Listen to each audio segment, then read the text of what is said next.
Hey everybody, welcome back to Thirsty Therapy. Thanks for tuning in today. We appreciate having you. Happy 2021-ish. We're gonna make it happy as we can. Bringing some nog to your noggins. John and I played around a lot with trying to figure out how to make that come out funny, but I think the title we landed on is best. Eggnogrance is bliss. that's right. We're gonna have a Especially 2021 has not been the news I hoped for, but all the more important that we get together and make drinks like this, right? Yeah, exactly. What a better reason for us to do it. Put some smiles on our faces and not think about any of the shit and just make some drinks. Eggnogrance. Eggnogrance. Yeah, we had a Type that out. Write that on the whiteboard. Perfect. We're gonna get you there. Bringing eggs to your dome and Loriander, hey, welcome back. Nice seeing you. Hope you had a good New Year. We had a quick reviser show. Cheers for trivia. Yeah, what's up, Alex? I'm Alex. Thanks for tuning in again. So 2021 and eggnog, we got it coming to you in a couple different ways. We're starting off with the Tom and Jerry. John, this is a fun pre-prep way of getting your egg and the work out of the way and creating a batter. However, this is a much more liquid batter than I've ever worked with before. I've used batter like cake batter. Oh my gosh. Well, we are happy that you are feeling better. Sucks that you got to go back to work right away, but it feels good to be able to actually be doing something out of normal. I know. So at least you're getting your body back. Wow. Glad you're doing all right. Tarts, you know it'll be an excellent year. That's more like it. We needed, right? Yes, we're very glad you have recovered, Royander. And thanks for coming to see us, considering everything else. I know sometimes I just hide in my room when I'm feeling that crummy. Wow, really? That's amazing. Glad to hear it. Ah! Well done. Bree's got it on both ends. There we go. Yeah, just being stuck, I bet. Trying to stick in your house and in one room as opposed to even being a part of your own house. Well, let's inspire you with some drinks. I don't suppose there was any chance you were creating some Tom and Jerry batter while you were bored in your room. Because if so, you got to start. We're gonna have to heat our glasses here in a minute and get ready for that. If anybody else happens to have some Tom and Jerry batter sitting around, follow along with us. We're going to take a new take on it. Like I said, this is a little bit more of a liquid than it is a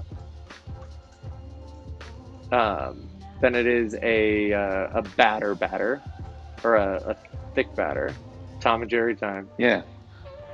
We put the special recipe on our website. This is one that you do have to make in advance. So then you scoop out 2 ounces at serving time, 2 ounces of the batter. So we won't be making the batter, right? But if people are interested, they can go to our website and find that recipe. We're actually taking the Audrey Saunders recipe. As I understand it, she developed it after working with Dale DeGroff for years, and being inspired by the fact that he always had, he continued to have Tom and Jerry's on his winter menus. So she came up with this new, this revised recipe that was just a little bit more put together, a little bit easier to have. And I stumbled upon it because it's been talked about so much by people that I follow, bartenders that I follow, and that are known um, to make great drinks and make good drink cocktail books. So yeah, I'm willing to take their lead, and this seemed like a really good one, especially because the first thing I wanted to do was add vanilla to it before I even read the recipe, John. And then I read there's 3 ounces of vanilla extract in it right away. So I was like, perfect. It's already heading in the direction that I was like, you know what Tom and Jerry mix is missing? Vanilla. And this one's like, here's your vanilla and then some. Let's go. Yeah. Let's do it. All right, so let's do it. Bree, will you grab me the hot water? And then, John, you got your tea kettle already ready, right? Yes. So I'm gonna fill my All we're going to do now is we're setting our mugs. stage. Yep. We have our Irish coffee mugs, right? Let's just fill them at least 3/4, if not almost all the way to the top. And we're just doing this to temper the glass. Actually, probably would have helped last week if I would have done that with the one glass that shattered over New Year's. Would have helped if we tempered the glasses beforehand.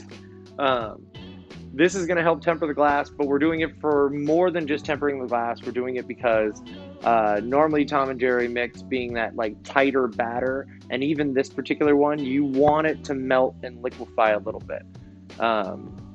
John and the one John and I are using that I made was just made a couple days ago, so it is pretty.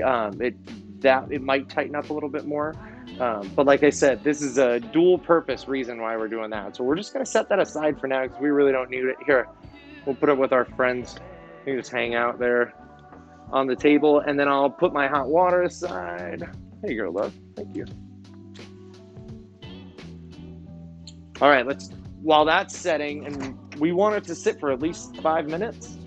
So let's just let it hang out. We'll talk about everything that we're using tonight for this particular cocktail. Real quick, can you recap what's in the batter? Yeah. In fact, lots of vanilla. Lots of vanilla. So we started off with egg whites, or eggs. We separated it. It was 6 eggs all together. I actually doubled the recipe, so I did 12 eggs. John, you got it right there. It is eggs where you go ahead and separate the yolks from the whites. You whip the whites into a fluff and then set them aside. Take the rest of the yolks and just go ahead and beat them until they're as runny and liquidy as you can get them. And then you start adding the spices as well as the sugar, the vanilla extract. You also add rum to it. So for this one, I always think that the Tom and Jerry has a nice depth of spice. And you and I were talking about how I really wanted vanilla in it. Since it already had that vanilla and it already had those nice rich tones, I thought the funkiness and the layers of flavor with this particular rum, the Plantation OFTD. This one I thought would actually really come out well and fortify the batter really well, especially with it being an overproof, 69%, so making it almost 140 proof. Yeah, and I'm excited to see that flavor come out because we're also going to use another rum coming up later in the drink as well as cognac, and that is through Audrey's recipe. But she called for fortifying with an añejo rum, and I think that this one is rich enough to make it to make the bill. Thanks for turning me on to that too, by the way, John. Oh, the OFTD for sure. I thank you for turning me on to the Santa Teresa that we'll be using at serving time. Yeah, of course. My pleasure. I'm really excited to see how those two play with each other. Again, we're not having too much with it going into the batter. We only use 1 ounce of the plantation. So you're just going to, which is again why I wanted to have a little bit more flavor depth so that you got that funkiness to shine through. But I don't think it's going to overpower it, overpower the Santa Teresa when we end up using that. So I'm really excited. Right. Everybody sees John's batter, by the way. John, hold that up again. Check it. He's turning it around right now. As you can see, it settles, and it's always going to settle. The sugars are always going to be more dense than the fluffed egg whites. But we're just going to go ahead and stir that up right before we use it here in a few minutes. So I'll end up getting, we're doing milk and that batter. John, you're doing oat milk, right? Yeah. I don't have regular milk around. I love oat milk. With good, it's delicious. I love having it around too. So I don't blame you for having it at all. And I've used it successfully in like an eggnog, and even in place of heavy cream, and I'm very happy with it. Perfect. Yeah, and I'm excited to see how the difference is. With kids, we always have milk around. So I'm going to use the milk. John's going to use the oat milk, but we're going to compare those flavors. Otherwise, we're using everything the same across the board. So it's going to be exciting to see how the depth and dimensions of the cocktail change. Loriander, I'm glad you were working on those cocktails while you were at home. Yeah, I know what a last word is. The strangest riff on the last word. We got to hear more about that, especially because we can't get word variations. We can't. Yeah, we're all about that. If you're willing to share.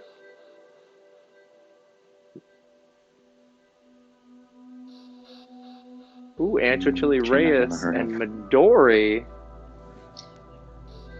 We actually have Verde Chili. Ancho Chili Reyes. I really like it. Taste note fairly balanced. That sounds awesome. With the tart. Yeah, that sounds like a lot of lemon, but I know how you wanted to balance out the Midori. I've never seen Midori legitimately used. It's, again, one of those college drinks in my mind. Don't say that. You're speaking too soon, sir. I would like to be proven wrong. I'd like to be shown the way. I have a bottle. I have a bottle right now. We'll make that happen. I actually have, I have 2 cocktails right off the bat that I do with. I have one hot cocktail that I do with Midori. Believe it or not, a hot toddy. Weird, right? And that gin and Old Tom from Ransom. Okay. Yeah, Loriander. That sounds great. If you do 3/4 ounce instead, that sounds like it could take the tartness down for you. And you're fighting off the chili. Between that and the Midori and the gin, a 1/2 ounce of lime might really steer you into a cool place too. It's going to dry it out a little bit. The first thing that I read when I read that in my mind, I was like, oh, what if you did lime and a little bit of yuzu? If you could get a little bottled yuzu, that'd be amazing. A spicy gin. Yeah. For some reason, it just sounded like you were trying to get heat off it in the first place. That sounds perfect. But when it comes to the flavors, they all are complementary with lime too. So I'd give that a shot just to see. Either way. So let's talk about, John, let's talk about how often we need to try and make egg drinks. You and I have been talking about this now. We've done a couple fun things, and now we're actually doing one based off of a batter, and then we're going to do another quick one based off a raw egg that we're going to crack. I wonder what's going to come. I wonder what's going to come next when we get our next. I feel like every time we complete a show, we have 3 more ideas for egg drinks by the time it's over. Oh, right. Well, we could table that. I don't know. Last time we outroed with a call for tiki drinks. That's true. We forgot about that, huh? Maybe we can give eggs a rest for us. Well, I don't know. We got a lot of winter left here. That's true. We do have a lot of winter left, as it just got colder like an hour ago, and I was like, "What is happening? Wait, what?" All right, well, let's talk about what we're going to do with that Tom and Jerry batter. Bree, will you start the milk real quick? John, you start your milk now, and then Ah, okay. and I'm just gonna then microwave it in a Pyrex. perfect. And I got mine heating in a little steamer. Yep. And will you bring me that? John's going to start his in the microwave. You leave it on. That's how it's supposed to be. Thank you. 6 ounces per serving, huh? 6 ounces It's a per tall serving. drink. It is a big drink. We got 8 ounces, 12, 10 ounces altogether. Are we good with our? Yeah, these are 10.5 ounces. Our Irish coffee mug. So at least we're okay on that.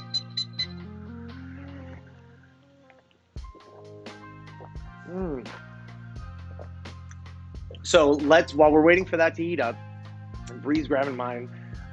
Let's stir up this batter like we talked about. We got to whip it up just a little bit. And you're going to have to do this every time. I mean, there's Just before serving. just before serving. You're not doing yourself justice or all the work that you did by being lazy and not stirring it up. Just because you want the consistency to come through and you don't want half the flavors of the heavy spices that fall to the bottom to not come through in the rest of the drink. Not to mention, then by the time you get to the bottom, you're going to have really, really strong, you're going to finish with ultra strong Tom and Jerry's that you're probably not even going to enjoy as much. So let's be honest, it's never worth shortchanging. You're only shortchanging yourself, really. And I even tried shaking this, John, too, and it doesn't. Even that doesn't give it the right consistency and evenness throughout. So remember, even though we got it cured, still we're using eggs, sanitary containers. We're using eggs, yolks and whites. Probably fairly good considering how much sugar and alcohol is in here, but there's no reason not to take the extra steps in being cautious. This is one of the few, I mean, this is the first time that I've ever not had to worry about all my guests and following health code. So, I still don't want to lose practice with that. So I'll keep always making sure that I'm over cautious when it comes to eggs. Is this about right? That's perfect. It wasn't too hard to whip up. Good. Yeah, it helps with a fork. Look, everybody, I mean, as you can see, John's, it's really like omelet consistency, if you will. Which is strange. Sorry, I just It's strange for most Tom and Jerry batters that you've encountered before. Yeah, I got the worst reaction from Brie. I probably shouldn't have used that as a as a reference point, but at the same time, I will say though that this is a production drink that you can do fast. So other Tom and Jerry's that I've seen, John, batters will use an ice cream scoop for. The batter's that stiff, but oh wow, that's a very inconsistent way to get the right amount of product. And also remember, just as we stirred this up, when you do that, it settles. It still settles in roughly the same way. And when it settles, it just hardens that way. So the bottom's still way more concentrated with flavor than the top. So I appreciate what this is for a production batter, because you can pour it. You can get the 2 ounces right away out of it. Right? There's no like, oh man, that ice cream scoop only had half of it in there. You're gonna get the right amount no matter what. So it's growing on me.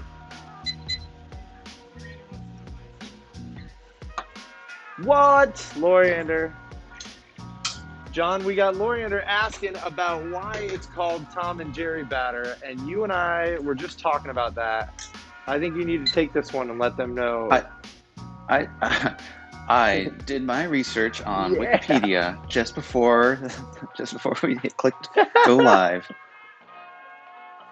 Yeah, I was curious too, because I was, and like Tart says, oh, is it is it the cat and mouse duo that I grew up with What I on thought. TV on reruns?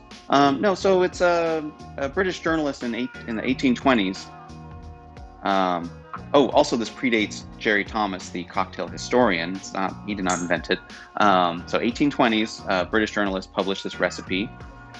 It's just eggnog fortified with brandy, and he made it. He named it after a reference to a book that he had written in 1821 called, I love the title, Life in London, Me too. or the day and night scenes of Jerry Hawthorne Esquire and his elegant friend Corinthian Tom.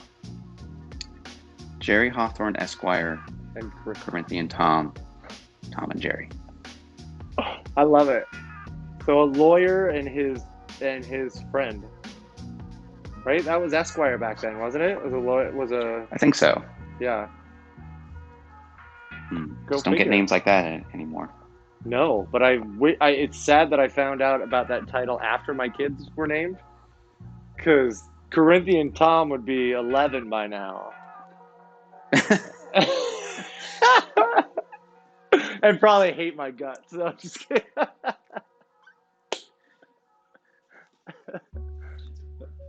Did you hear Corinthian got beat up in the parking lot after Right. school? Yeah. Again? Ugh. Again? Damn it. I gotta start walking him to class again. Sorry, buddy. I love you. All right. So Well, I've got hot milk or ready to get back to boiling. I love when you talk to me like that, John. Let's dump our water that was tempering and warming our glasses, and we'll get our batter in first. 2 ounces of batter. 2 ounces of batter. That's what we're going for first. And look at that fluff. Now remember, everybody, this is going to be like a really, really thick maple or anything else. Give yourself the time for your jigger to actually get everything out. I'm so OCD. Part of me wishes that I owned a really tiny spatula so I could just like, but that's a problem right there.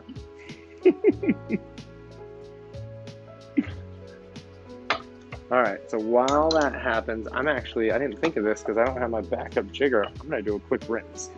I got you. Here, I'll let you put that in the fridge, but remember, OCD. John, I love that your sink is right there.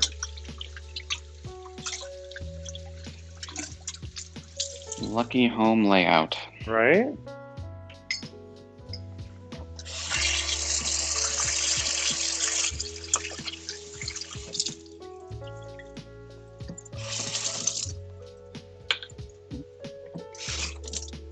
Well, if we ever get a fun working set laid out like we want to, that'll be the prereq for it. Be perfect. Easy access to what? Ice and water? Right? Drain? Whoa. Okay, so we got the batter. I don't know what that was. It just went in the chat, but that was powerful. Oh, no way. Somebody sent us a tiny spatula. Thank you for feeding my OCD. Or curse you, maybe? No, I'm going to thank you. Oh, that's Very so much. tiny spatula. Oh, my goodness. Wow. New business expense. Thank you, whoever sent that. All right, so let's get to add some booze to this thing. John, are you looking it up as we speak? Just so you know. Oh, the spatula? Wait, what are you talking about? You are absolutely right, Loriander. Yeah, the spatula, John. I was like, were you looking up the spatula to see what it actually looked like too? But yeah, so yeah, I did. Yes, but continue with Loriander has a good point. Loriander does have a good rest of the point. batter out of there. You can use the other batter to do the liquid. And now let's say this. Thank you for bringing that up. If it were a traditional Tom and Jerry, or an older version of a Tom and Jerry that I've done in the past, then we would do 2 ounces of brandy, and at 100% you could use that to do that with. The reason I got so weirded out and actually like went and rinsed out my jigger though is the fact that I have we are doing an ounce of each one of these, and I measured in my 2 ounce. So I should have been smarter, and if I were, I would have done an ounce and 1 more ounce on this side, and then I could have done the cognac and the rum rinse. But I got myself caught up. Sometimes I just get way too excited seeing John and actually talking to another human and interacting with all of you out there that I lose. Have you all done that when you go to the grocery store or if you go out anywhere because you're so out of practice that you're just like, "Hi!" So yeah, Billy, no, I forgive you. thank you. You are forgiven. All right, well, let's go with the new flavors that we want to add to this. And again, we talked about not doing brandy, and I'm very excited about that. We're still doing cognac, which isn't too far from it, but just using the champagne grape. But we're going to start with some rum, and John and I are doing Santa Teresa. 1 ounce of our old friend Santa Teresa. And thank goodness we have Solera rum from Venezuela. Yeah, I love this rum. It is not your spiced Captain Morgan spiced rum. It is a nice, rich. You can make an old fashioned with it. It's going to be even more rich than your typical bourbon, mainly because it's not made with neutral grain spirits or corn, being made with sugarcane or sugarcane juice or molasses. Gives it that nice viscosity and richness that you don't get. And then when they age it that long to make it that nice and dark, perfect. All right, and then our cognac, we're doing Pierre Ferrand. If you have Hennessy, grab some Hennessy. But this is, I'm loving this flavor. It's bright, smooth. I especially like it in cocktails though too. I don't sip it as much. All right, so a nice ounce of that. I did forget to mention and everybody remember, we're always trying to hit that meniscus when we're doing our measurements with jiggers like this, especially Japanese style jigger. All right, thank you so much. Bree's got 6 ounces of hot milk for me. John, you got your oat milk. Yeah, maybe I'll give it another couple seconds.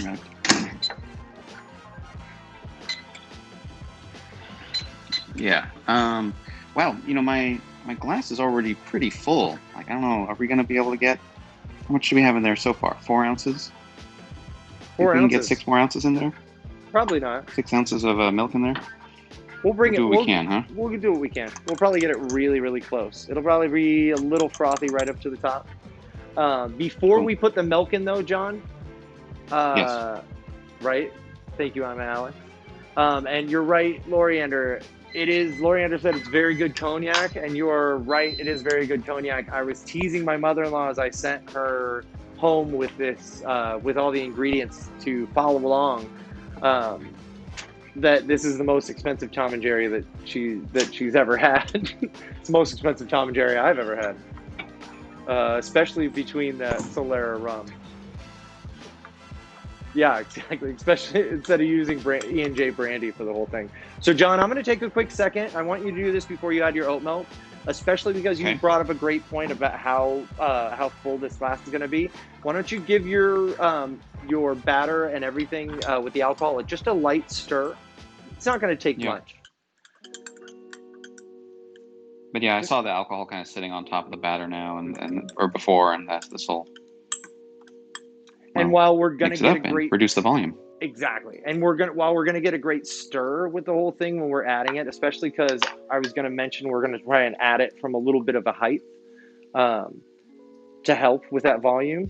We're not anything crazy, just like a foot above it. But now we're already ready for that. We obviously wouldn't want to stir it after we got there. And you're right, it was settling. You could see it. So let's just pour real slow and as high as you can get. Start low and get a little bit higher as you go.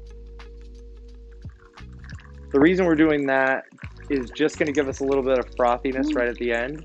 Give us a little bit of that head. It's going to be great for a picture. It's going to be even better for us to add our nutmeg right on top to finish the whole thing. There you go. Nice ribbon. So that's what I stare at every time I pour a drink. I like incessantly stare at the line that is coming out, and I call it the ribbon. And a lot of people do. Coming out of either your jigger or your shaker or any vessel that you're using. That's the attention to detail, though, that helps you have a little bit better cleanliness. I say that as I got a couple drips right here, but and as I've never been known for my cleanliness. All right, so let's grab the nutmeg. We're gonna grab the microplaner. We're gonna use this twice tonight. Oh, sorry. Does this need another stir? Is the milk just going to be on top, or? Oh, if the milk stayed on top, then absolutely give it a stir if you can see it. The way mine integrated, I got everything through. Yeah. But it won't hurt. Just give it Maybe I didn't fluff up my batter enough. I definitely see some batter spices at the bottom. And they're going to settle. I should say this, John. You know me trying to being the guy who I am with flavors. I freshly ground everything.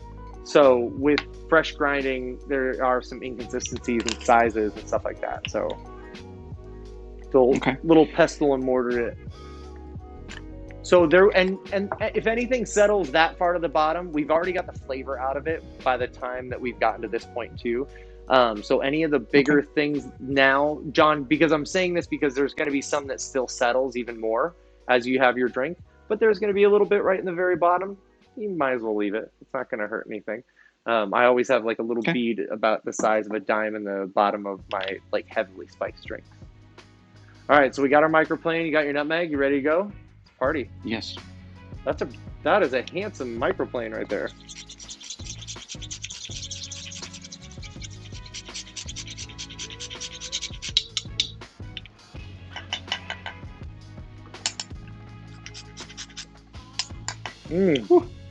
Right? Already have that. Okay, so how does this look? That looks perfect. Here, let's see if our little buddies approve. Oh yeah. You see the top of it in there? I can't see that camera angle. Oh, yours looks. You get it. There's a little bit of nutmeg on there. Nice.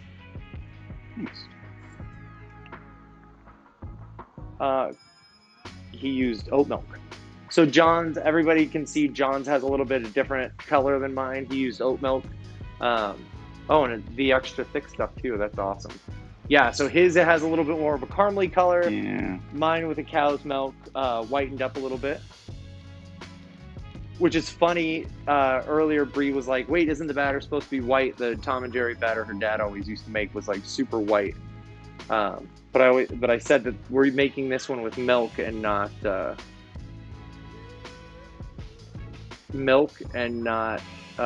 water, so I thought it was going to lighten the whole thing up, and it totally did. This is about the color that I always remember them. Cheers. Well, cheers.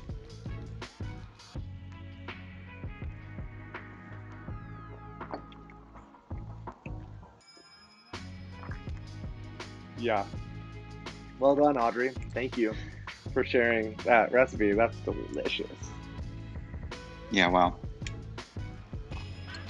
And I can taste like the funky vanilla from the plantation pairing with the vanilla extract, the real vanilla extract that's in there too. Do you get that on the exhale, John?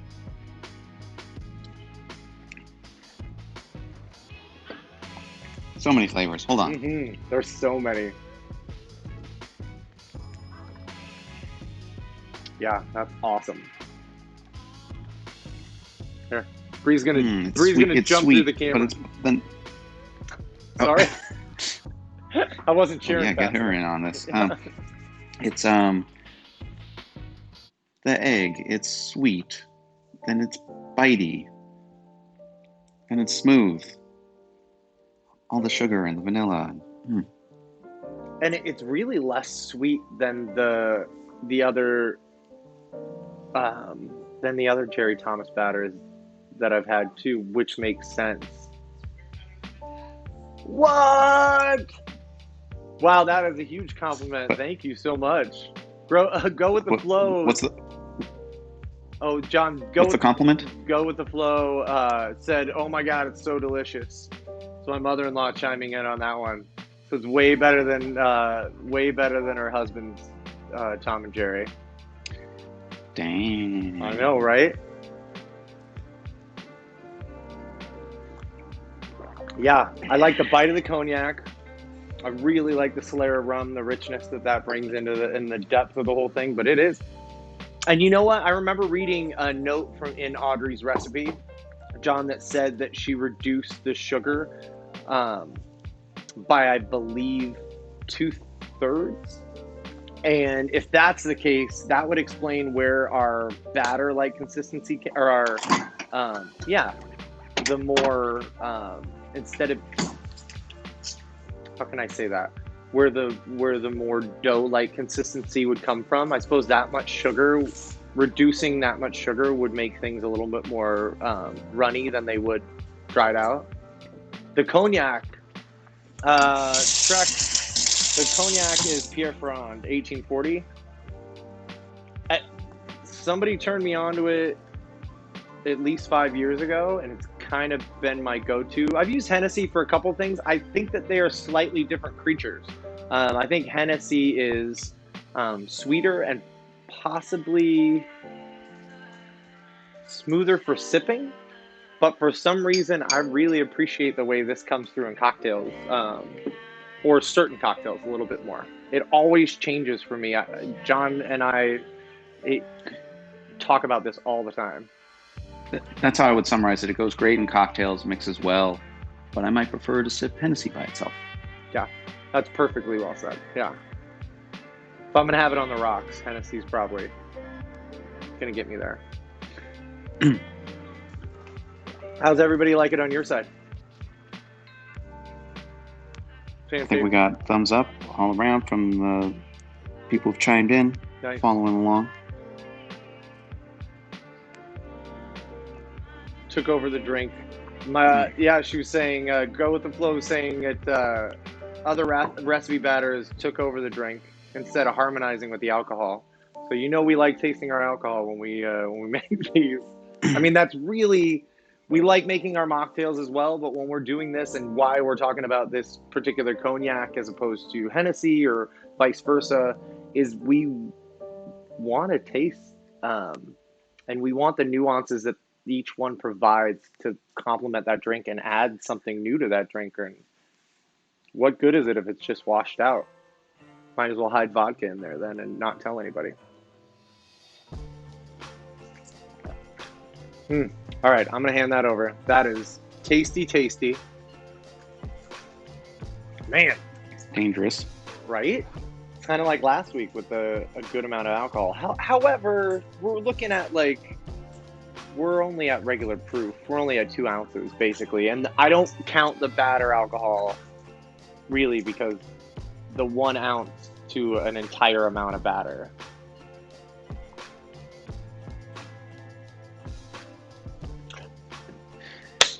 Sorry, tarts. I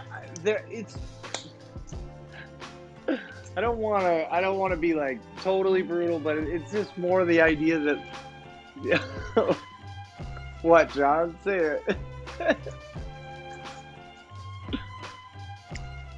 I was just trying to. I was at my usual bar to get some Malort, get just a shot, because it's hard to find the bottle here in Oregon, and my usual bar did not have it. Well said, Loriander. There's perfect. Maybe I should have said that tart. It was Malort instead of vodka, but at least you taste the Malort, even if you didn't want to. You'd at least taste it, and that's, I guess, my point is that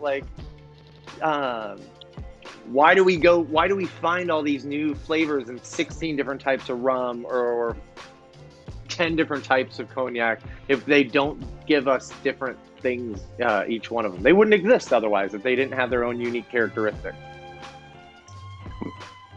When we track down that spirit, though, we're gonna make a cocktail out of it, right? We are. I already told John that we would.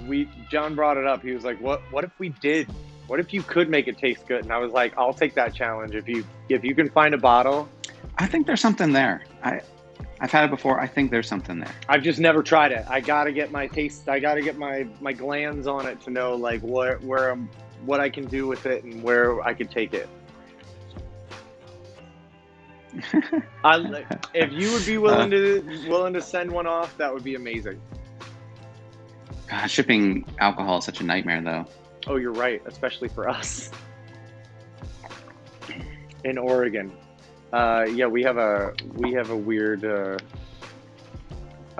issue with everything having to go through. I don't know how it works with gifts though, but Yeah. Oregon has a liquor control commission. In fact, that doesn't bring in any certain alcohols unless they think it's worthy of selling. Essentially, I suppose it either have to be special requested, or they'd have to see some reason of it making money or it being popular. The place where I get Malort, for example, I believe, I thought they just got it from a friend. I'm not totally clear on that. A friend from Chicago. Well, it's funny. Where Remember, Malort is very popular. For a hot minute, I found it on our local website, and I have not been able to find it since. But remember, I need to set up like a Google Alerts or something on our Oregon liquor search.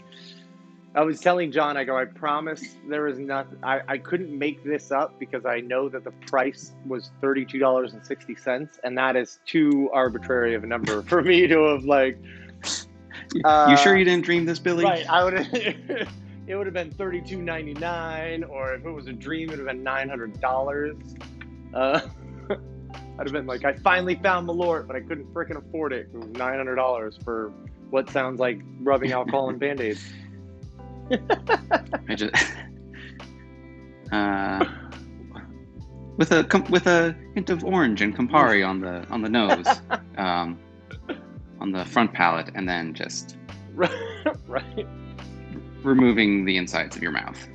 That's just the paint thinner sparking your olfactory glands, and you don't know it. Yeah. It's like when people have a stroke and they smell burnt toast. You take a sip of this strong stuff, and all of a sudden you're like, "What do I taste? All these things?" No, it's literally just the taste buds dripping right off your tongue. The taste of taste buds. Right. Screaming your own help. taste buds.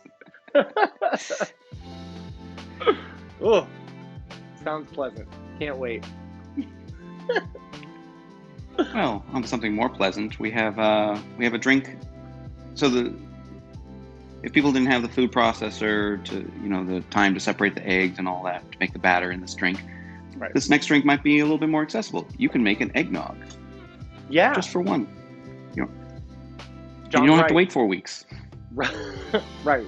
So John's bringing that up because we talked about the study on aged eggnog and how that is the safest way to have eggnog.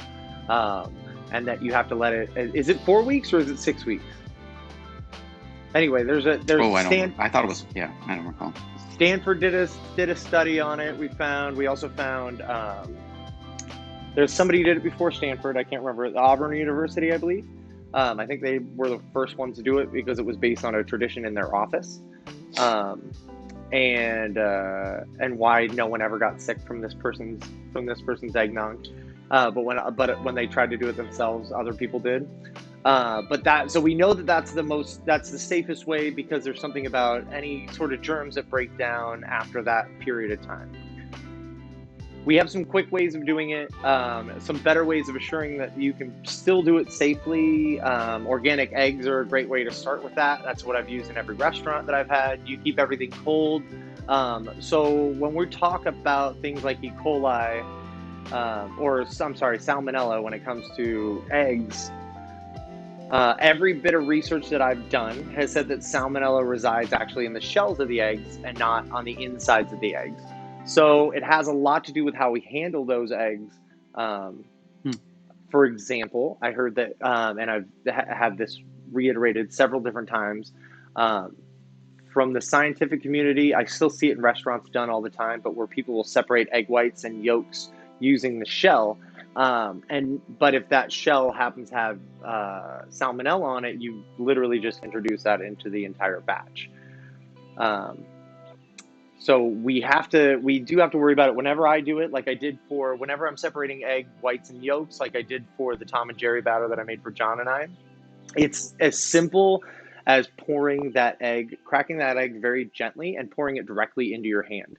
Um, and as you do that, you literally just, you can either pass it back and forth into your fingers, open like this, or just kind of let it move around a little bit without the yolk, and the white will eventually come right off the outside. Um, the orbit, if you will, of that yolk, and then you just have the yolk sitting right there in your hands, clean, all the whites right underneath, and then you drop that into another bowl. That, as far as I understand, is one of the safer ways.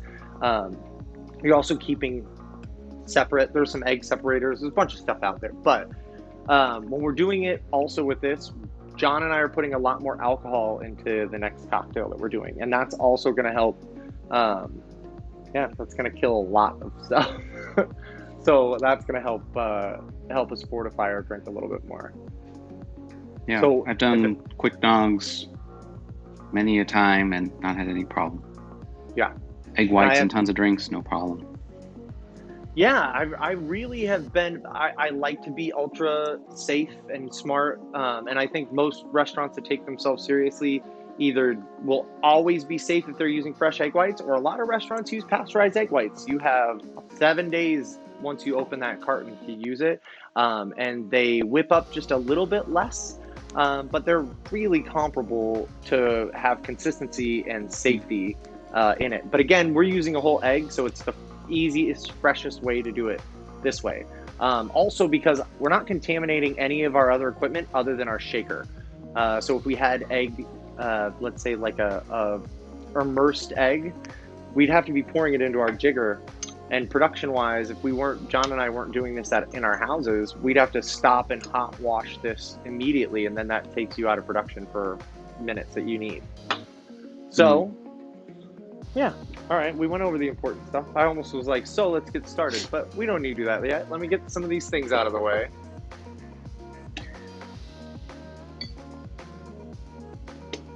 I think we need a segue of the form like, y'all should drink eggnog. Let's do it. Enough of this safety shit. Enough of this. Just try it. As long as you have enough booze in it. Don't try and do it with a half ounce of brandy and a whole egg. For the love of God, I swear that's how people probably made themselves sick. But the booze that we're going to use, let's talk about some of that. We are going to do this quick nog tonight. We're going to do Japanese whiskey. We're going to do Suntory Toki. This is a very light, young-aged Japanese whiskey. It's not a Japanese whiskey that I would jump on, that I'm going to be sipping out of a glass necessarily. I don't want this in the rocks. But I do like it as it cuts through with its flavor profile for certain cocktails. John, you and I talked about this sometimes could, in my mind, this is a brighter, lighter version of Monkey Shoulder. You could probably use that, or the new, that's right, you got a new scotch. What was it again? Remind me Shackleton. Shackleton. That probably could swap out for this in this particular cocktail. If you had a bright rye whiskey, we've talked about Dickel Rye being a great option for this too. If you didn't have it, you can still follow along with us. Turmeric is going to be the one thing that might be the harder thing that people might not have on them. Any other whiskey can follow along, but you mentioned the ideals, but like a bourbon or an Irish whiskey, could that work in this one? Yes. Actually, I'd say no to bourbon. This is a really sweet drink. And bourbon, unless it is not, even a rye whiskey like Rittenhouse is not going to be where you want it to be. This is, remember, we're going to do a whole egg. So you have the richness of the yolk. We're doing honey. It you want something brighter. The light smokiness on this, or the Scotch that we were just talking about, John. That Shackleton. Shackleton, thank you. That would cut through a little bit more, where you could actually taste it. And I think with the rest of the flavors, you definitely want to do that. A Nice. very smooth Johnny Walker, very pricey Johnny Walker would work. Sure, right? Yeah. That should be bright. Yeah. Isn't Blue Label? Isn't it red, I'm black, running blue? low on black. Yeah, red's the lowest. Yeah, I was gonna say I don't know. A Blue Label could be good in this, and it give you a nice smokiness. But again, yeah, maybe black. I think black is probably gonna be better. You're gonna get it a little smoother with that blue. All right, so we're gonna do the Toki. We're gonna do yellow chartreuse in this cocktail tonight. We have the same cardamom bitters that John and I played with just a little while ago. Let me get those. I got a little bit of honey hiding over here. These great things carrying glasses. Do you mind grabbing me that egg? And we talked about, John, we were talking about food safety, and since I don't have a sink available to me right here, where I actually, Bree was nice enough to crack the egg for me and put it in a mason jar ahead of time. Okay. For me, do you have a different tip? I do have a different tip for you. Let me get an egg. Yeah, grab your egg, and I'm so glad that you have your sink there. Because I want to be able to show people a nice, quick, safe way to do this. Okay. So what you're going to do is you're going to hold your egg, and I want you to grab your small shaker, the small part of your shaker. Okay. And normally we're going to try and build in this side just because it's easier to see, but also you're going to be able to dig out anything if you happen to get some shell in there or anything else. But I want you to take it and hold it. And all you're going to do is slightly hit it right on the side. And this can is actually going to cut right through the middle. Now, hold on, John. Before you go, though, I want you to try and do it just like we would do it in the restaurant, which is one-handed, because you're going to try and keep remember, you're still going to build, so you're going to have to keep your jigger. I know it's weird, but you can do this. Oh, my. I didn't know this was showing up for a test tonight. No, keep going. Okay. So the bottom half of the egg is going to be anchored in by your middle finger, right? The top half of the egg is going to have the top two, or the top half of the egg is going to have your thumb and your pointer finger on it, and you're going to kind of hold it top to bottom a little bit more up and down, just like this. I wish I had an egg. Want to grab me an egg? Yeah, Bree's going to grab me an egg. I'm just going to do it with you, John. I want to do this right. Yeah, It's kind of a fun way. It's a really quick, easy thing. And if you are in the middle of production in a restaurant, like I would be when I was doing this cocktail, it works really well. I also have what have been known to be banana hands too. So that may be part of this. Well, we don't have to talk about that. We don't have to talk about that condition. It's a good day, a lament. All right, so I'm holding this egg just like this. So it's up and down, bottom's in my down here, top's there. And where we're gonna hit it, John, is we're gonna crack it just in between our pointer finger and our middle finger and the glass. So right here, it just slices it right in half. And then you're gonna use your thumb to pull up and drop right in. And you cracking it on the top of the shell or on the side? On the side, directly on the side. So just straight in on the side. And the actual can is going to go in between your pointer finger and your middle finger. And then your thumb is like the anchor, basically. So it's cutting a smile into it, and then you're opening that mouth. I'm going to wash my hand real quick. Go ahead, you got this. Okay, pull it out. Pull up. Yeah! Yeah! Perfect. Remember, I've got a lot more practice. That was great. You didn't drop any shell. Nope. Lucky. Good job. Lucky that one. Are you going to do two of these cocktails? Yeah. Can I put? Can you shake two in one shaker? Two eggs? Absolutely. Yeah, you totally can. Okay. All right. So I get one more practice. Yep. Ooh, you know what? Just so I don't toast the first one, can I use a second shaker? Think Yep. about eggshells. Oh, yeah. Well, we can. You have a bar spoon. You could dig out an eggshell if you wanted, but Yeah, yeah. you got this. Nervous.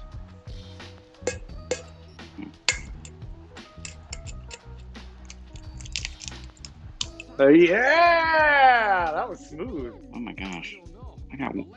This is amazing. I get way more eggshells just doing it the. I don't know. Nobody ever trained me how to do this. No, I totally get it. I 100% get that part. And there's like little things that I've watched chefs do that I'm like, oh, that's easier, that's smarter. You can keep one hand clean and just keep your entire one hand doing the eggs and make sure that you're using your area. That's what gave me the idea. Then I've seen other ones where they just will do a crack right on the where you just do a crack on right on the top half. You peel that part open and then you pour it. Like that's what I usually do when I'm separating them. Then I can pour the whole thing in because when you crack it in the middle, you've got a quick drip where it's got to drop into your hand right away. When you lift a flap on it, it's easier to get in. Oh my gosh. Way to go, John! Thanks, Alex, for the level up. I will. Ooh, does that mean I get one of these pockets unlocks, right? Yeah, you get a pen. I'm going to use it right away. Yes. I love it. Yeah, I hope so, Tart Tarts. That's awesome.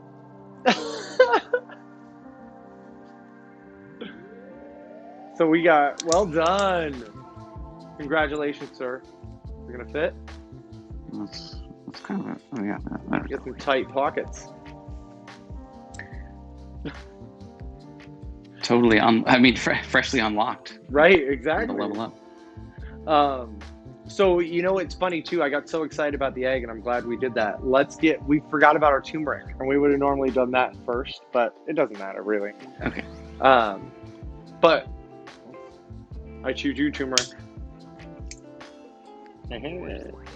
So we got our turmeric and our power up Pokeball, and John and I are both using orange turmeric. It's Hawaiian. This particular one is. And John, we can do. You and I talked about this. We're going to use the same microplane, and thank goodness we used dry goods for it right away with the. Oh my god, I can't talk. The nutmeg. We can just wipe it down. It should be fine. A quick shake usually just gets it off, which it did. It's totally empty. Now, you and I were talking about whether or not we needed to peel these, and at certain stages, turmeric is definitely going to need to be peeled, and other times it's not. Let's see if Link and Bree, can you switch the screen for me real quick? We're gonna see if everybody can see what Link and Pac-Man are checking out here on the spinner. So John, everybody can see yours too. John's is like perfect. It's young, it's ready to go. Mine's like halfway there. It's starting to dry out just a little bit. Almost has just a little bit of a more of a skin on it. So I'm gonna show you how to do a quick thing when you're doing a peel, and don't use a peeler if you're doing a peel. And John, I don't even think you're gonna need to peel at all, but you might as well try it if you want. I'm gonna use, when you're gonna do anything peel wise, whether it's gonna be ginger or turmeric, try using a spoon. It's usually the best way to do it. It's only going to scrape off the outer edges. You can hurry up and go fast. You don't have to worry about cutting yourself. If you do have a knife and you don't have a spoon around, like you only have your bar knife on you, I would use the back end of my bar knife. The idea is that the skins and the membranes are so thin, they're just paper. You just need to take off barely anything. And if you were to use a peeler, you're going to remove so much good product that you don't want to waste. So again, here I'm going to put it right here so everybody can see. We'll fight with everybody, Pac-Man and Link. And put it right on the spinner. I'll wipe that up in a second. Wild, right? Thank goodness I've got to work for so many different people and really great people. I've learned something at every place I've been. This is who was the first person to teach me this? Andy Adams was the first person to teach me this. One of my bar manager from Bamboo Sushi.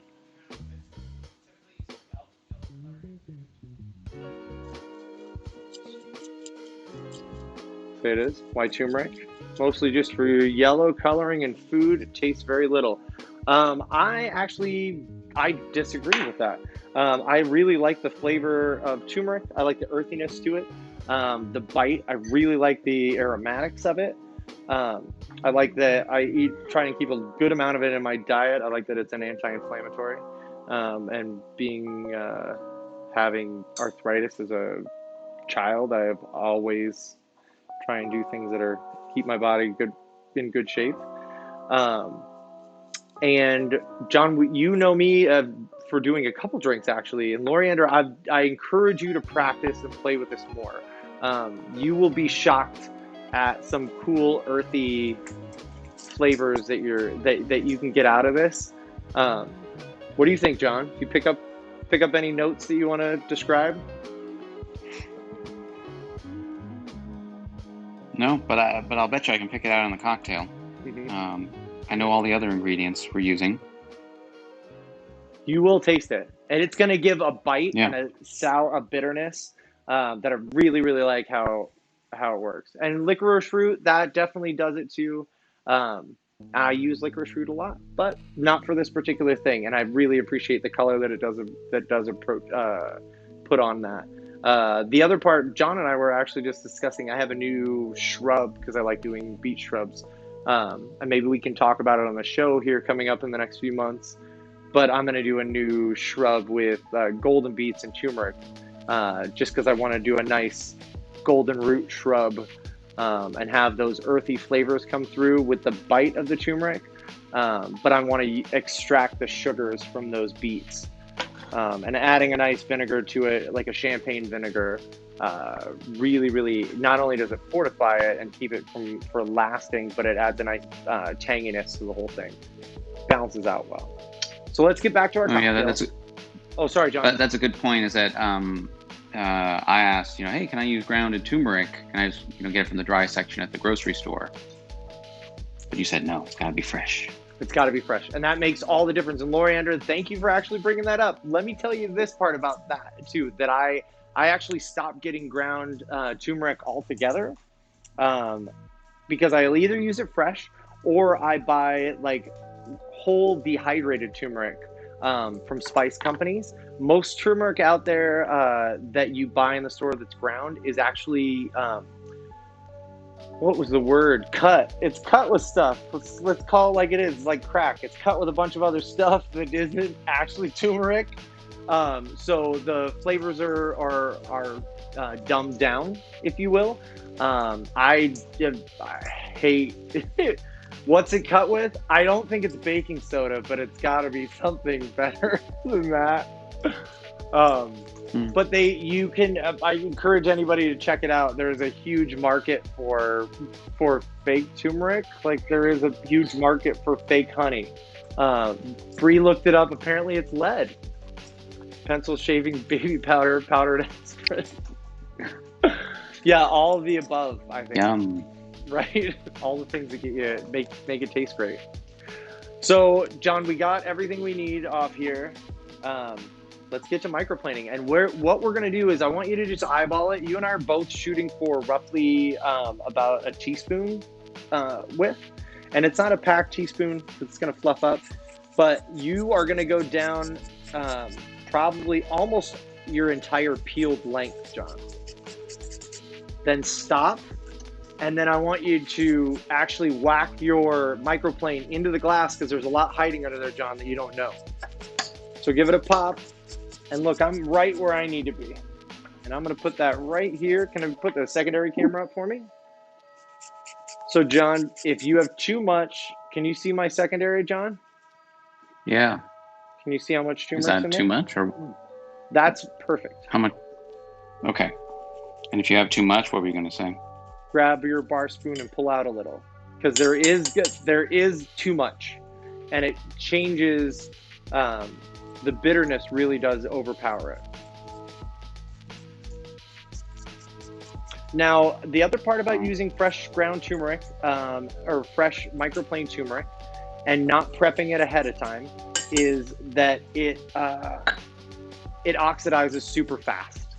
And in production for really busy bar programs that I've done, I've tried a couple different ways, putting it in honey. Let's see, trying to make a syrup with it. Really, for certain cocktails, again, we have a pretty sweet cocktail, so I don't want any more syrups than I do with the honey. It doesn't always come through with the same bite and aromatics like we talked about already. So I encourage you to try it with fresh.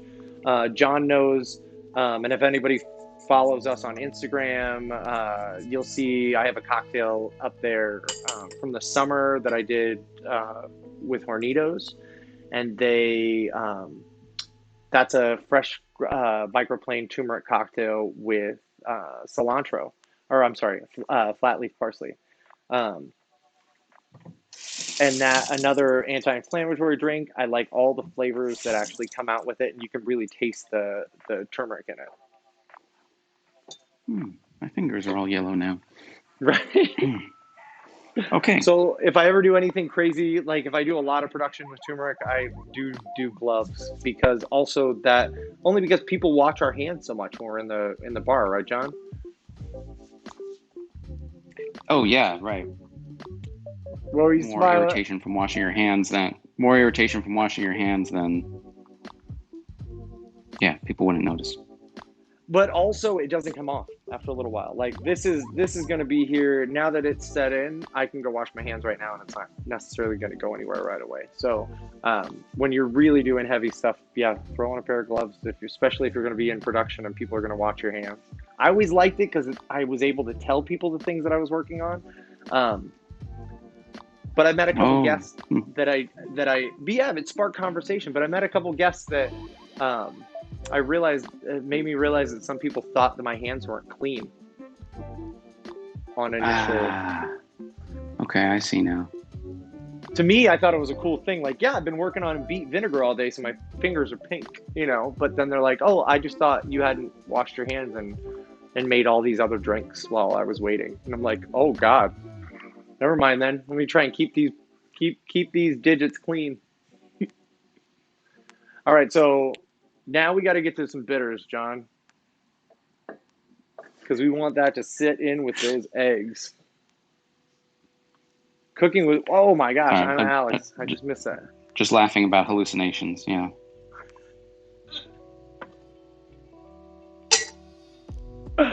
I cook with ground turmeric tonight. Wow, that's I got to get myself some of that ground turmeric.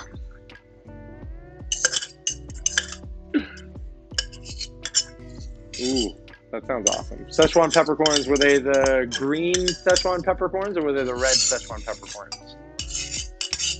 Loriander, that sounds like a delicious, delicious take. And if anybody wants to try anything with Szechuan peppercorns outside of uh, that fun syrup that Loriander was telling us about, my favorite in all my years, and I still use this consistently. In fact, John and I are going to do a cocktail with this in a couple weeks. But it is Szechuan peppercorn infused potato vodka. Now, I picked potato vodka because it's made from potatoes and not neutral grain spirits, and it's not as sharp.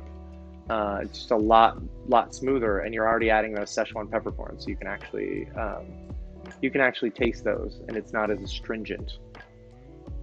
All right, you ready, bud? No, not vodka. It's Egg, okay, tarts. It's eggnog. got its place. All right, so the eggnog now. Let's get to cardamom bitters. And we say one dash, right, John? But we have these tiny dashers, so you and I are going to pop two in there. Real quick. The one that came with the bottle. The one that came with the bottle. Because you and I are both using the ones that came with the bottles. Now, if we were using the ones behind you, it only need to be one. Yeah, exactly. And believe it or not, like we talked about before, the bigger ones, way too much. So let's go again. We're Like not from going an Angostura bottle. from an Angostura bottle, or even from the larger dashers. So the other dashers that you can get Sure. from for cocktails. Sorry, I was just listening to our music. I heard words all of a sudden. I was like, whoa. All right, so let's go to our next good thing, and that's going to be honey. Now, again, we talked about this being a really sweet drink, right? Let's do a whole ounce of honey. Now, I normally do 1-to-1 or 2-to-1, but this is a 3-to-1, so we're going to try it for our first time. Again, I kind of fell in love with it when John pushed me over with this ultra-rich honey. So we'll see how this one's going to be. Mine might be a little bit sweeter than his, in fact. Black Szechuan peppercorns, Loriander. I missed that. Wait, really? They look like little black peppercorns. And cracked, slightly open. Yeah, that sounds exactly like all my Szechuan peppercorns, but the ones that I've worked with in the past are either red or green. In fact, I have two right here.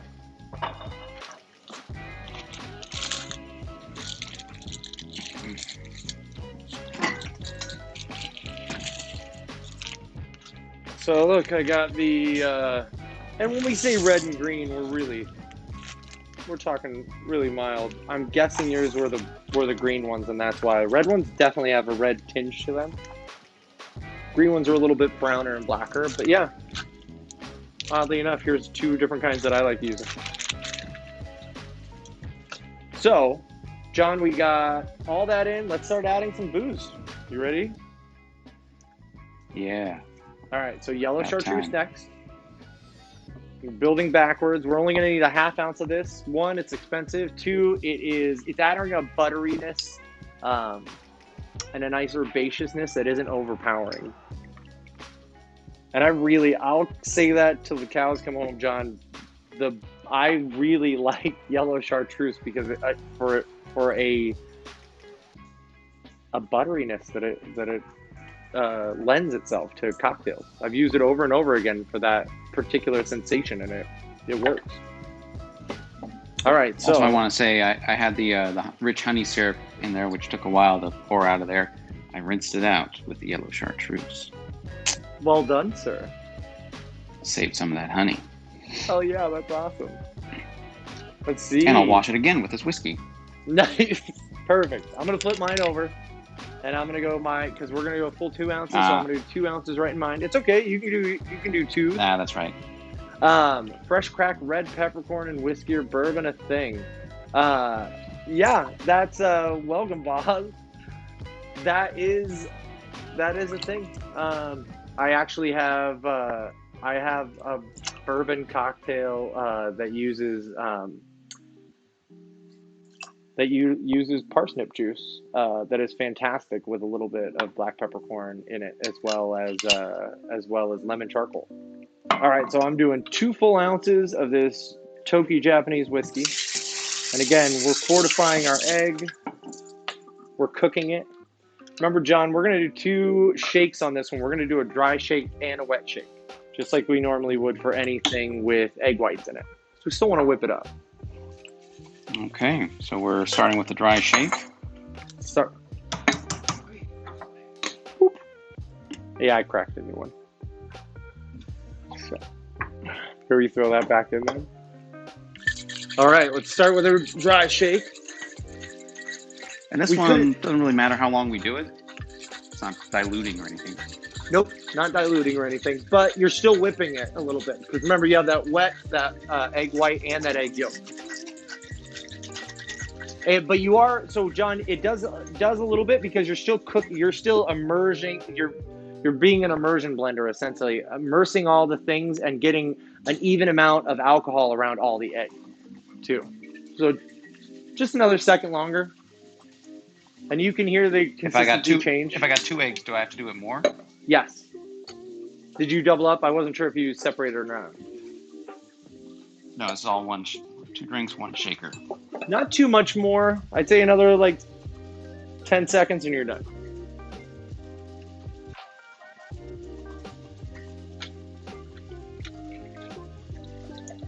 pouring out. I got my water, or my ice pre-measured. I just poured out any extra water that I had into another vessel. That way I'm not diluting this thing down, because again, we want it rich, we want it thick. Yeah, that egg yolk's adding that richness to it along with the chartreuse. This is. What were you gonna say? So we're shaking this down to temperature. I'm just curious, are we going to serve this over ice? We are not going to serve this over ice. We're going to serve this up. Okay. But we are going to strain it. We are going to strain it. We're going to double strain it. We got to get that turmeric out. Cool. So we're doing the infusion right now as we speak, essentially. So I'm going to get my shake started.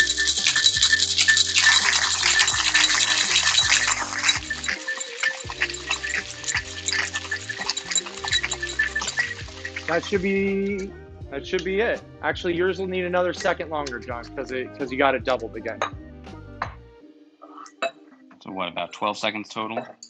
13, yeah, 14? This one's a quick shake. This one's 12 to 15, and then if you're doubling it up, give yourself about 25 seconds. Only because, again, you can already feel we're down to the temperature we need to have, and we don't want it too watery. We like the luxuriousness of everything we worked on adding into this, especially all the whole ingredients. All right. Rocks glasses? You're so welcome, Boz. Rocks glasses. That's what I'm going for. I've done these in several different ones. But we want to see this. Look at that beautiful color. I'm going to switch to a different view.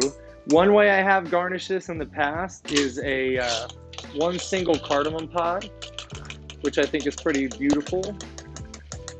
But it's also unnecessary, and I don't want anybody really eating the pod, which some people did do. Here we go. Secondary. Like in a restaurant, and you're like, oh, yeah. I'm sorry, sir or madam, you were not supposed to do that. Yeah, I'd find them when I washed their glasses. Their glasses would come back from the table, and there'd be like one bit in half. And somebody was like, "Well, that that pod was just too strong," and you'd be like, "Oh, I had no idea anybody would ever try and chew on a cardamom pod, but." So we don't need one. It's, as everybody can see, Pac-Man approves. But more importantly, it's a beautiful cocktail.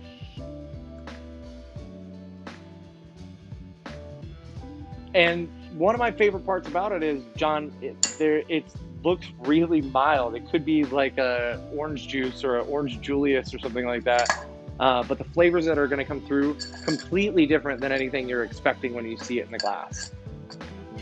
Okay. So, anything else? Are we garnishing this? No garnish. We're just drinking this. Okay, phenomenal. Almost looks like, reminds me of turmeric, what do you call it? Golden milk. Golden milk? Yeah, have you not heard of golden milk? I'm not aware of this. I think it's like a chai, like a coconut milk chai kind of idea. Yeah, you got to check it out. There's an actual thing called golden milk. You can buy. Okay, but first I'm going to check this out. Cheers. Cheers.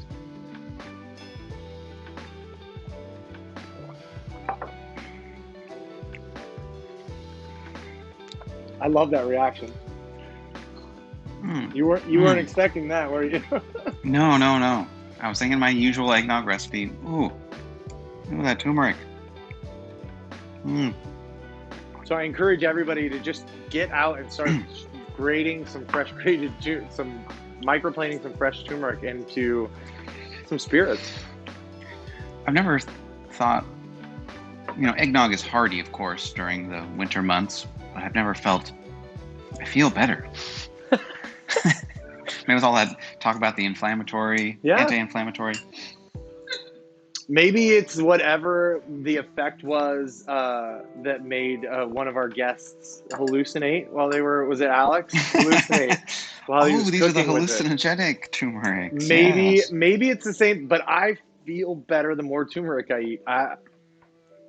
It could totally be psychosomatic. That's okay. Oh, there we go. There's a good cocktail name, like we were talking about, John, earlier.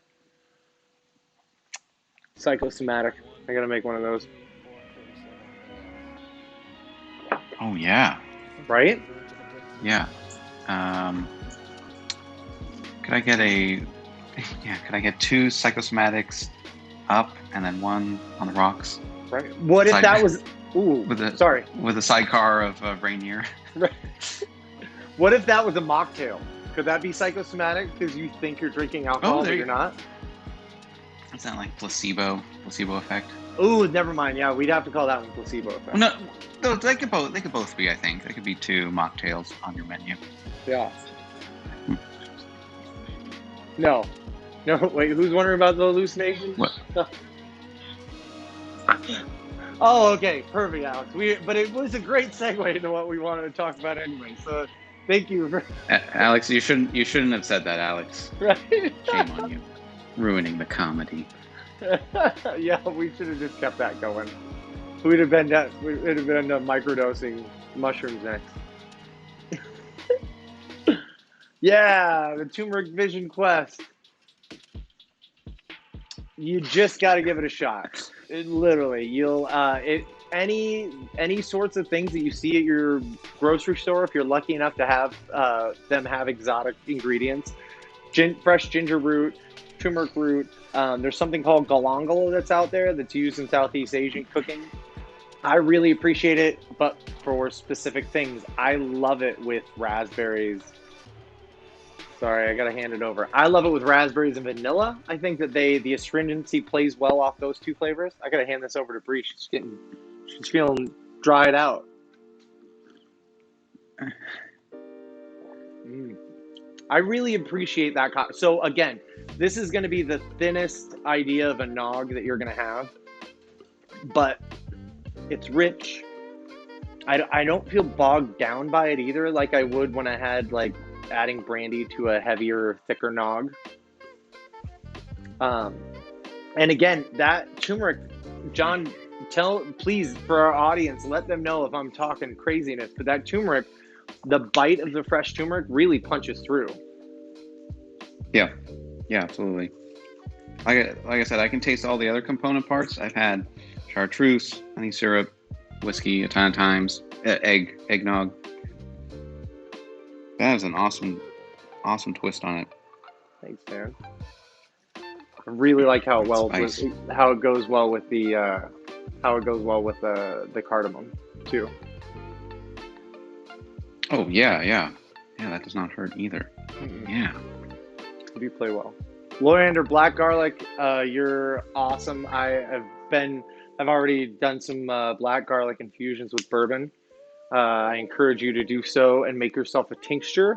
It is overpowering, but it is a fantastic way to get a little bit of umami into your cocktail. So if you can get yourself an overproof whiskey, I would encourage you to start with that. If not, even a neutral grain spirit, but make a tincture with that black garlic. It's going to make it last longer. You also get the flavor without getting any of the strange oils, peels, or anything like that in your actual cocktail mix, which is, it's problematic on a lot of levels as far as cleaning your stuff and different things like that. When you turn it into a tincture, it's a really easy thing to just add a few squirts to it. It works really, really well with nice, dark, rich flavors. Punta Mess is a nice complementary flavor I've used it with as far as an aperitivo. Yeah, I agree with that, Charts. I like it when anybody's willing to talk to us about and bring up more ideas on culinary like gems that we can add into our drinks. That's what I love doing. I love cooking. I love cooking for folks. I love making drinks even better because I can get some of these flavors you weren't expecting in your cocktail into it, and still, if I do it right, like the things that John's having right now, then you're still knowing that you're having a cocktail, but you know that how different it is because it's utilizing things that normally aren't touched upon because they're cooked so often.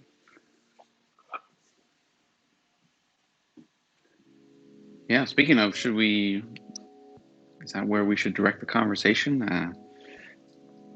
Challenge accepted. What do you think? Another challenge accepted. Yeah. What that means is, do people out there have challenging ingredients, or maybe a bottle of liquor that they don't know what to do with? Or they couldn't make tonight's drink because they didn't have Japanese whiskey. What do I use instead? Those sorts of questions. That's a good point. Thanks, John. What do you got? Yeah, let us know if anybody has anything out there.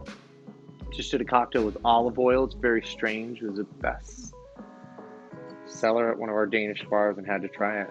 Now, that sounds great. Now, Loriander, I too like utilizing oil in cocktails, especially because I love the way it can hit the surface of cocktails, and then you get a little bit of a taste in every one, but you never drink the entire amount of oil. It all separates, and you get a little bit of that flavor over and over again in your mouth. Was this a olive oil float that they put on it, or did they do an olive oil wash? I'm really curious to hear which one, or maybe they just shook it with a little olive oil in it. Let me know. Let us know. There we go. A dash of egg whites. They're pre-separated egg whites, so they just put a little squirt in. It's probably, I'm guessing, a little less than a quarter of an ounce. Otherwise, they'd say a quarter of an ounce. With agave syrup, I love that. Manzanilla sherry, gin. Was Tesla the gin, Loriander? Looks like the name of the drink. Garnish is an olive. Oh, yeah. Oh, okay. This is a great name for a drink. And they just shook up. Yeah, Tesla is a great name for a drink. Dash of egg whites, just shook up. Dry shake, wet shake. Serve straight up. All right, we're clipping it. We're gonna try it. Know the name. Okay. I got to give that one a shot. I'd almost insist that I got better olive oil than what I was cooking with at home, but only because that's what I've been lucky enough to taste some nice olive oils, and I know how much better they are as far as flavors go. I don't know. You see the olive oil floating on the top. So it's just tiny drops in every sip. Yep, and that's what you get from shaking it up, which is why I like doing it. I have a mole drink that I like doing that same thing with, where I use a cinnamon oil, a cumin oil, and a chili oil in that. And I love the way those, for the same reason, those lift and separate. They spread over the top of the cocktail, and then that way, like we were talking about before, with every sip you get, you're just getting a little bit of that. The rest rush away from your upper lip and remain there for the rest of the drink. And usually you still have oil going all the way down, as if I'm drinking it, yeah, top to bottom like that. But so I definitely want to try that with the olive oil in there. I've had it where it floats on top too. But the newest thing is taking oils, sesame oil, olive oil, and doing a wash with them. A wash meaning that you're literally blending it up with that oil, and then you're taking and usually it doesn't hurt if it's warm. Usually you warm the alcohol. I've done it in a water bath before, not making it too high. 80 degrees centigrade is where we had it, but we didn't keep it on there for long. It was a 80 degrees centigrade water bath, but you stirred in the product pretty quick. It didn't have a lot of evaporation. Stirred in the oil pretty quick. But the cool part is you let it come down to temperature, then put it in the fridge, let it come down all the way, and the olive oil will separate, or any of the oils will separate and harden. And then you pour them through a coffee filter or a micron bag, and you have your flavors as opposed to the actual oil itself. That's kind of the newest way around. I think it's production-wise, I bet, because you're washing a lot of cans and tins. You can't reuse a tin once you put a bunch of oil in it. If we use something with olive oil, too, in one of our tins, John, and then we try to make something with eggs or egg whites, it instantly ruin it. because any of that Yeah. residual oil destroys your protein strands. It's also why this cocktail doesn't whip up the same way as a egg white drink does.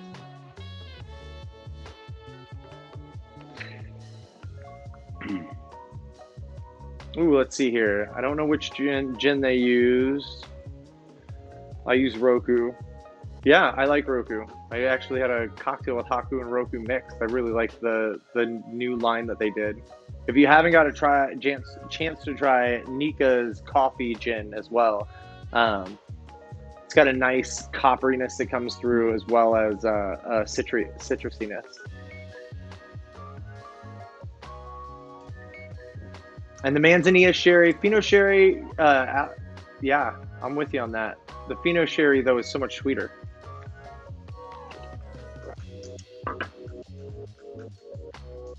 Discover them while in Tuscany. Really? Well, thanks for that, Alex. I haven't got a chance to go to Tuscany yet, but we're planning on taking a trip.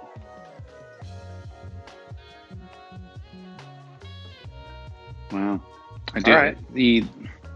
I grew up, thinking that, olive oil is used in cooking now and then. It's just a thing that's there, but it definitely makes a difference. I mean, it explains all the different flavors across Italy, the variation in flavors, and yeah, a good olive oil is light years ahead of, I don't know, your average or bottom shelf olive oil where you thought, it doesn't make a difference. It does. Yeah, really does. One I'll eat raw, and the other one I absolutely won't. Right. Where you're all of a sudden like, oh, what? This is delicious. Is there anything else on this? No, it's olive oil. Wait, what? Okay. That didn't come from Costco. That said, well, Costco can be pretty high quality. That said, I've never been to Italy, so I like Alex's story. I'd like to go there, do a little eating and drinking tour. Oh my gosh, yes. What if we could take this on tour and hit Italy? I'd love to do that. Like we could do a show from every like new place we stopped at in Europe. Instead of just this beautiful wall, you had a weird backdrop. We just visit a different house, making a different Amaro every. Oh my God! Don't tease me. I love Italian liqueurs.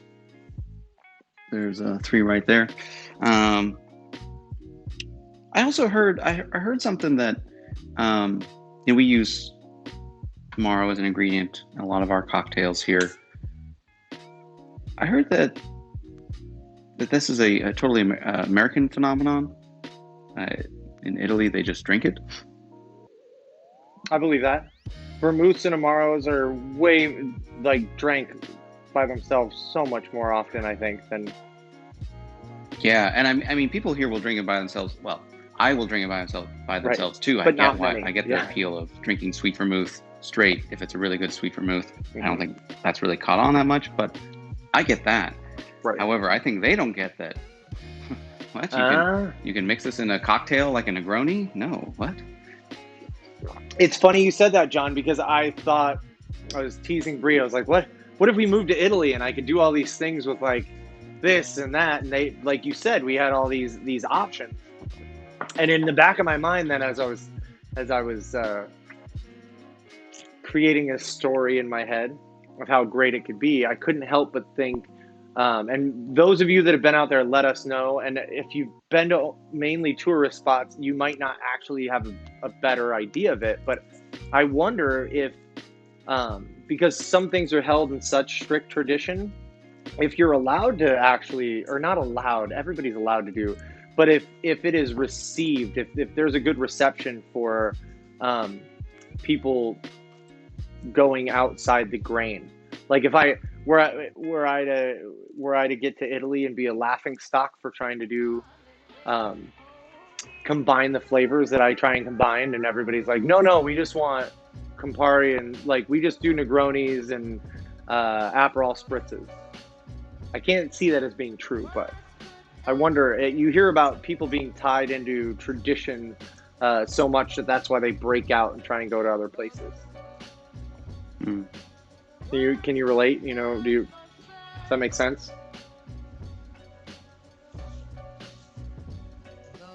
Sorry, I'm just foaming at the mouth about Amaro and digestifs and And now Underberg, Underberg.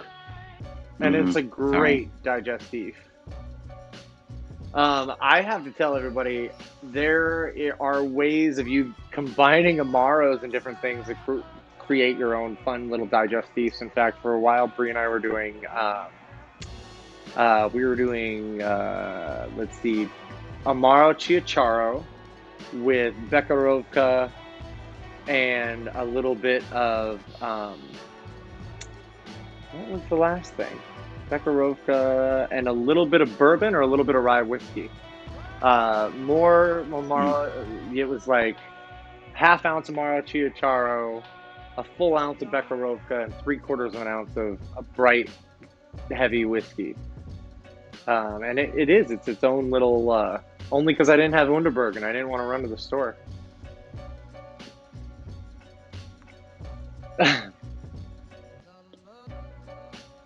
So, we got all these eggs, we got all these flavors. We're already talking about going on tour.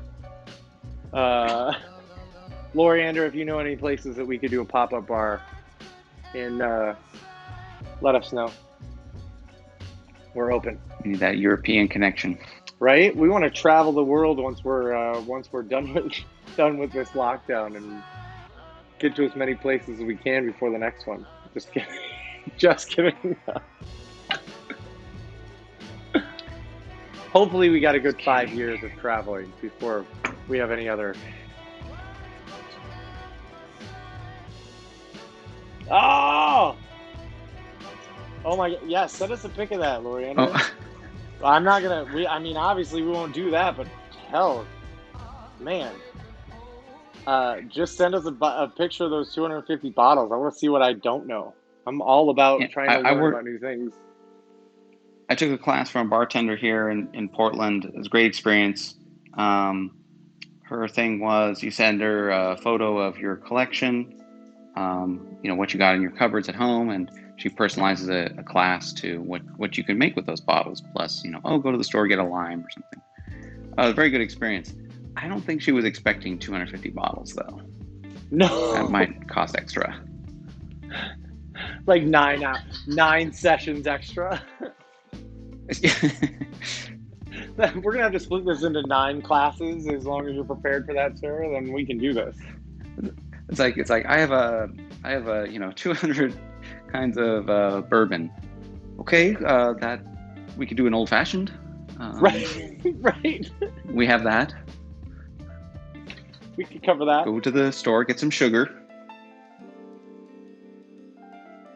Right? Yeah, and we'll start doing. Sorry, I was looking at Lori Ander's comments. Perfect. You can send it. In fact, there's an email in our website. You can send it to us, and we'll talk to you about. Then that way we can talk to you about it the next time we see you on the stream. 200 old fashions, 200 different kinds of old fashions. That's right. Tarts. A different take here and there on each one. As funny as that is, how many times have you and I had different situations like that, John, where we're doing what I had an old fashioned at one point that was a Japanese whiskey old fashioned with figs in it. It's a smoked fig to stir in the smoky flavor. And each one of those still uses a different freaking whiskey or bourbon or, neither one of those is going to use the same well whiskey. That they're still needing to expand on our on what we do to each one of those alcohol, those spirits. Hell yeah, it sounds like a great time during quarantine for everybody but your liver.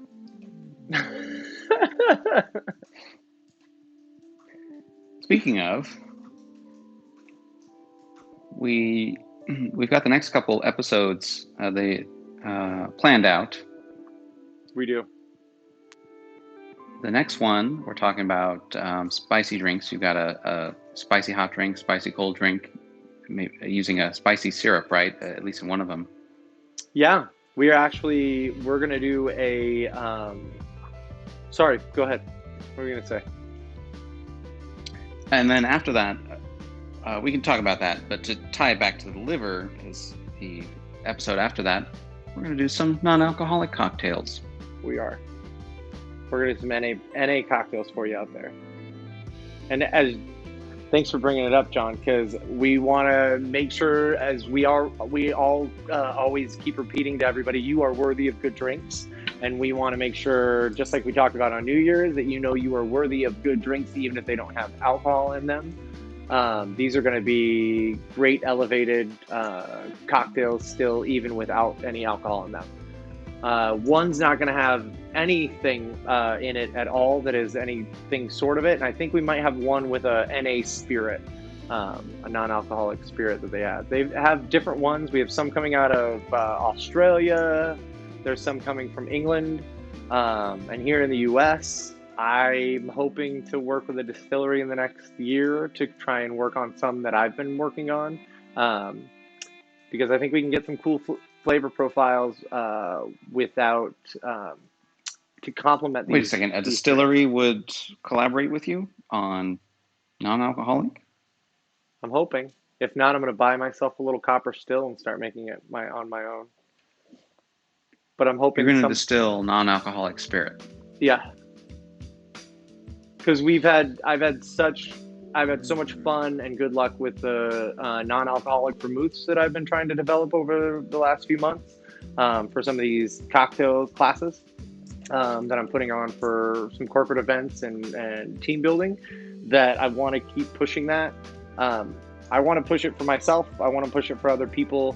I want there to be fantastic options out there. I don't want anybody to be punished because they're trying to not... Yeah, I don't want anybody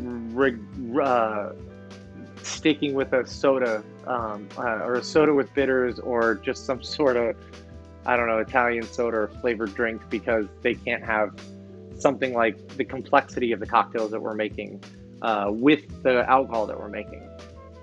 So it's funny, John, no joke. I'll put it up. I'll post it this week. In fact, everybody, I have one that I've been working on with a blue curacao substitute, so I can make a beautiful bright blue cocktail in an alcohol version and a non-alcohol version. So that actually has been turning out really well. I've been working on a lot more non-alcoholic stuff for the last couple weeks. So yeah, as John said, we're gonna do some spicy drinks next time. If anybody's local, DM me on Instagram or send me an email through our website. Everything's up for you to find at thirstytherapy.com.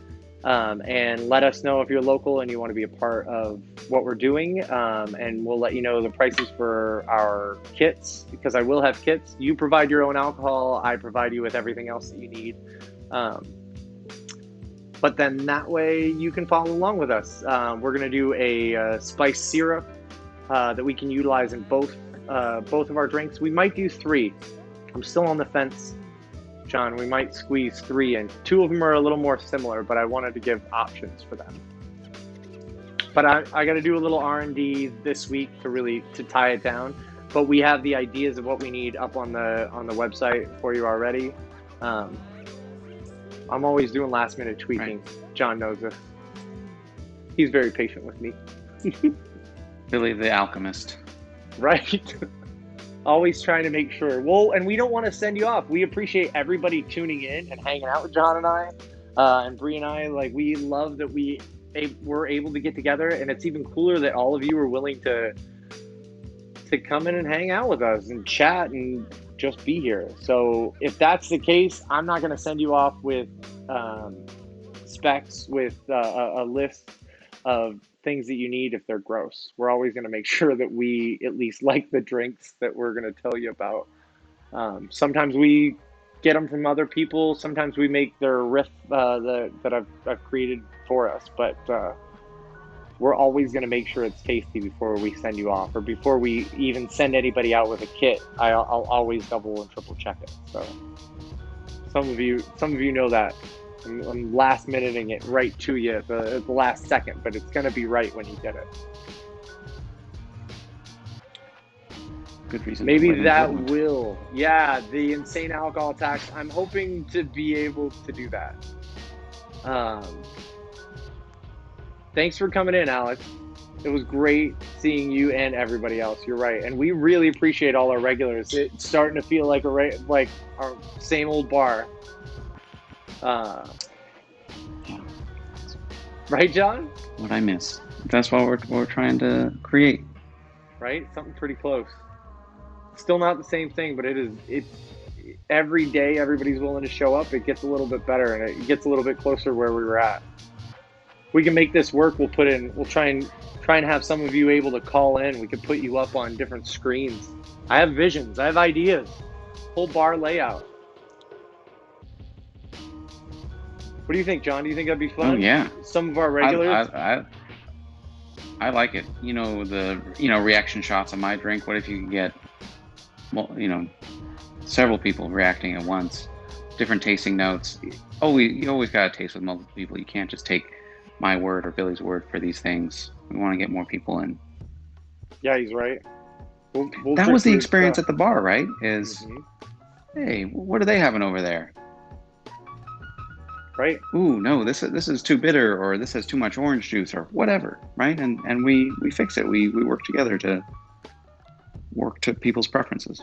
Yeah, and that's what we're making drinks for. Really, we're trying to adapt to everybody's preferences and somewhere make something that everybody's comfortable with.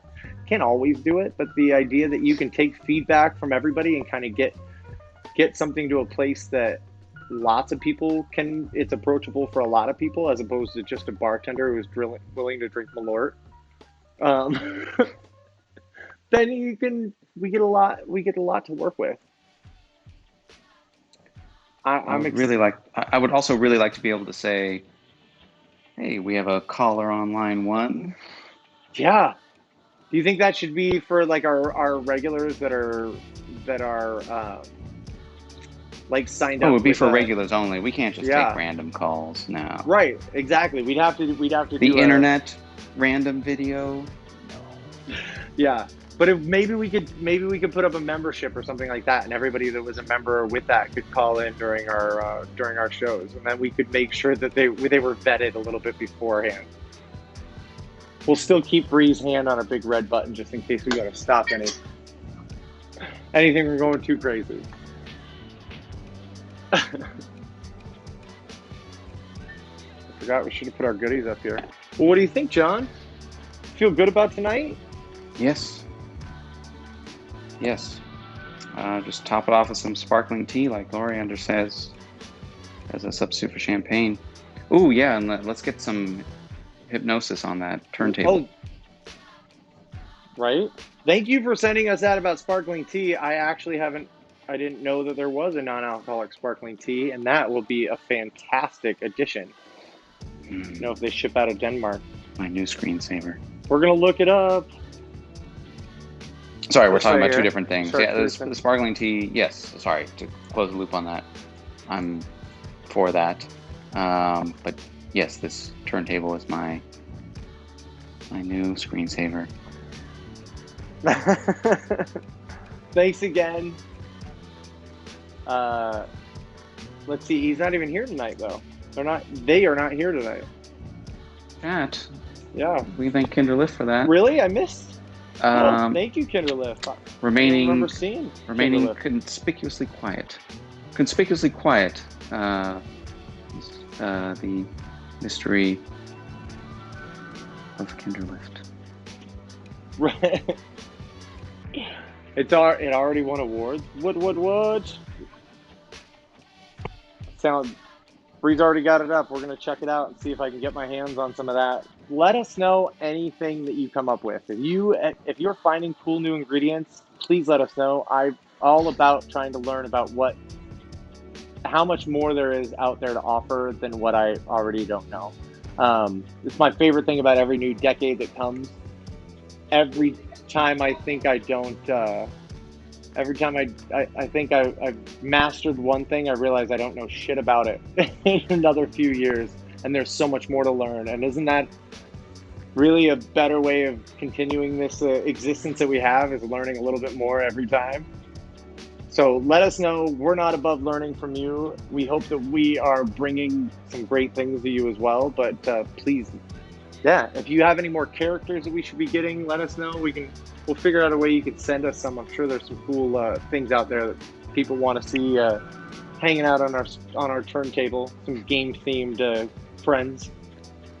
Could be drinking themed friends. Do they make action figures Oh, of it could be. drinkers? Probably not. No, maybe they made one of like Homer Simpson, but I don't think any of us are trying to go for that image of health. Who's a famous drinker who's not Homer Simpson? Hmm. Yeah. Shoot, wait a second. Are we like in a bubble? Are we like the unwanted, the rejects of society? No one wants to be us, drinkers? No, I just think that as a character, I think that's the only action figure I could think of. I don't Right. think that we're. But why are we not personified in more characters? Like, why is there no Billy action figure? Thank God for that. Ooh. You know, it's so funny though, as if you want to think about it, I feel like in our culture, especially since I started doing this, um, or since I first started becoming aware of bar programs and anything else, and started making drinks with my grandfather when I was younger, um, the amount that alcohol is talked about in songs and heavy drinking is talked about in songs and shows and things like that, that has permeated our culture so much more so um, than it ever was before. So I don't really feel like it's not. Feel like it's almost exalted in a different way. There's not bartenders aren't like necessarily like famous chefs when it comes to that, as far as getting cooking shows and things like that. But it's still. I feel like it's said enough without making action figures for it. I feel like it's a very per- permeated into our culture, Okay. into many of our cultures. It's been this way for a long time. Yeah, I don't know. Okay. Well, As it is, I feel like it's more acceptable for me to drink so much more than I probably should in an everyday basis based on like where I can just turn on a radio I can turn on the radio and hear Ed Sheeran talking about getting fucked up and I'm like, yeah, well, he's singing about it. It must be okay for me to do today.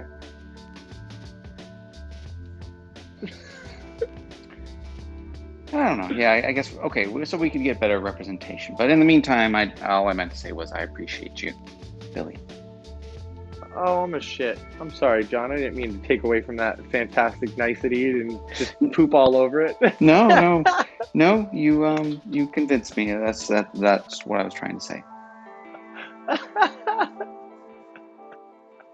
I'm sorry. I love you. I'm happy we had another fun show. We're happy you all turned in. See, get a better place. Give you a donation. Thank you. We're working on that, Loriander. We totally get it. We also are working on trying to do some sort of subscription. So maybe we can do something like that that reaches all the way over to Denmark. You're amazing for wanting to do that, and we really appreciate it. It means a lot that you're still Yeah, tuning in thank the you. meantime. Um, Yeah, yeah, all like good. really, the fact that Appreciate you you're bringing that up. engaging. Yeah, we'll work on that though. For those of you who will brave the bad user experience of Venmo, tip your bartender. And for everybody else, thanks for coming in. Yeah, exactly. And we'll work on that. Again, hit us up in DMs if you're local. We want to hook people up with kits so you can follow along with us and make them together. Show us your screenshots, and we're working on some way that you can maybe ring in and show us your action shots even in real time. Uh, we're all good things coming. We're putting as much as we can into making this better for all of you and a better experience for everybody. So thanks everybody for tuning in today. John, you got anything else to say? Any sign out? No, no. Just thanks everybody. Look Bye, forward to y'all. next time. See you soon. Goodbye. See what we're working on. We'll see you soon. Bye.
along the way will bring to you